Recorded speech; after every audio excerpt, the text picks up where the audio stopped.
All right, 3, 2, 1. Welcome back to continuing coverage of Radio Row at Super Bowl 60. I'm Bram Weinstein with Khalid Cannon, who is the founder of Put Me In, which is a program that helps the children of incarcerated parents get access to youth sports. Absolutely. It's great to have you here. No, thanks so much for having me. Tell us just in general about the program. So what we do is we give kids with parents in prison the opportunity to play sports. We do that by giving them $1,000 a year in financial aid that goes towards registration fees, equipment, travel, anything to keep them involved and have access to these amazing extracurricular opportunities. How did you get started in this? So for me, it's a lived experience, personal story.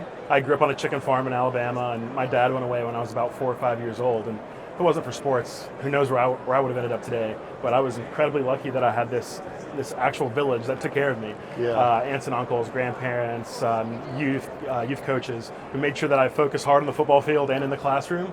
And that ultimately led me to have the opportunity to play football at Yale. Yeah, and tell me about the financial part of it. Like why that is so necessary to help these kids. So there's about 2.7 million kids in the country with a parent in prison or jail right now, and 60% of them are living in poverty. And in those situations, extracurriculars are going to be the first things that's cut.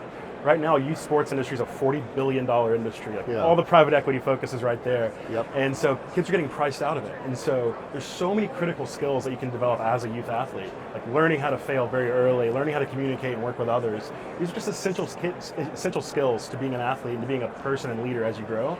So giving them access, I think, is so critical. And then also just having the social circle that can be built through sports as well. Absolutely. Having someone outside of your household that you can turn to and trust is one of those essential indicators for overall successful childhood life outcomes. Yeah. And peers too, right? And people with interests, similar interests, help you to kind of navigate life without a parent. Yeah, building that community. I'm still close with kids that I played youth t-ball with at 5 years old. Yeah. These are lifelong friends. And playing college football, I graduated 10 years ago now, and I still talk to most of the guys from my recruiting class on a monthly basis. Yeah. Like you're just incredibly tied as a team, and those are bonds that can't be broken. It's not just money, but it's access. You talked about how the price point of youth sports has really changed. The dynamics of youth sports has changed. The competitiveness of youth sports has changed. Can you talk about where you've seen access from where you were to what you're trying to provide for kids now in a very modern environment? Yeah, growing up, playing in rec league was very normal, and if that's where your talent lies, like, go for it.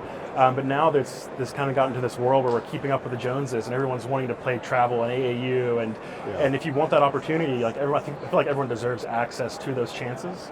And so we've got kids who are spending $9,000 a year to be like this next great hockey recruit. But we also have kids in our program that are trying different sports every year, and they're building these different communities across their little area because they're playing football, basketball, baseball, they're going to karate class. And so they not only have one role model, they now have these 4 to 5 key role models that are their coaches, and all of the parents, the extra kids that are coming into their lives, and that's how we're building these stronger leaders. Yeah, are you trying to repair relationships with the parent who is incarcerated as well? Absolutely, and that was unintentional, to be honest. We started this program to give kids access. It was very focused on the child, and what we've seen is it helps everyone in the family. The caregiver who's on the outside, they're now feeling empowered. They're building their self-esteem because they don't have to be the bad guy that says no every time. Like, no, I can't get you a new baseball bat. No, you can't have the same Jordans that one of your teammates has. And so they're feeling empowered. They feel like they're a better mom because of that. Yeah. And we've also noticed that in repairing some of those relationships of the incarcerated parent, where they would call and say, what have you been up to? And there's just nothing to talk about.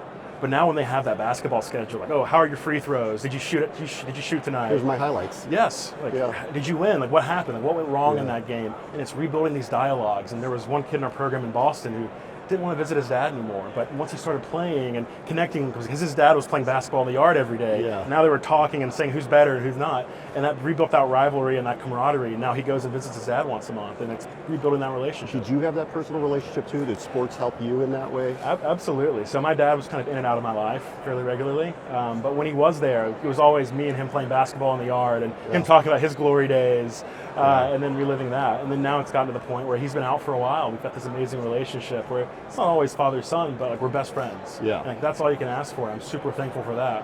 Where we go home and we still lift weights together, or we shoot around in the yard, and it's just something you're super thankful for, that sports can be that universal language and unifier for everyone.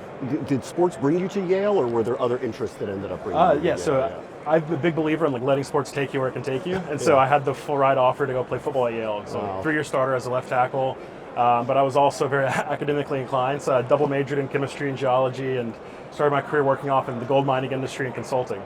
Oh, That's a left turn to do what you're doing now. Yeah, absolutely. But there was this moment in 2020 where I was connected to another Yale football player who had a very similar experience. Like, he grew up in Minneapolis and his dad was incarcerated, and he went through this Ivy League experience of having the stigma attached, of not wanting to talk about where's your dad or what does your dad do or like where does your family summer.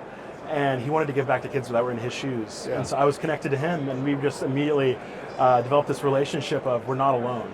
And no kid should be alone on this journey. And so we built the program out, and I was volunteering, building this at nights, and then all of a sudden it just made sense. Like committing to these kids that deserve it. Yeah. And I've been running it full time for the last 4 years. We've been around as a program for about 5. How many kids do you have involved now? We've got 150 kids across the country right now. That's great. That's really cool. So at an organization like NFL Alumni, some of them are going to hear this and probably be motivated by it. Some of it may have some similar experiences with it as children. What can they do to help you?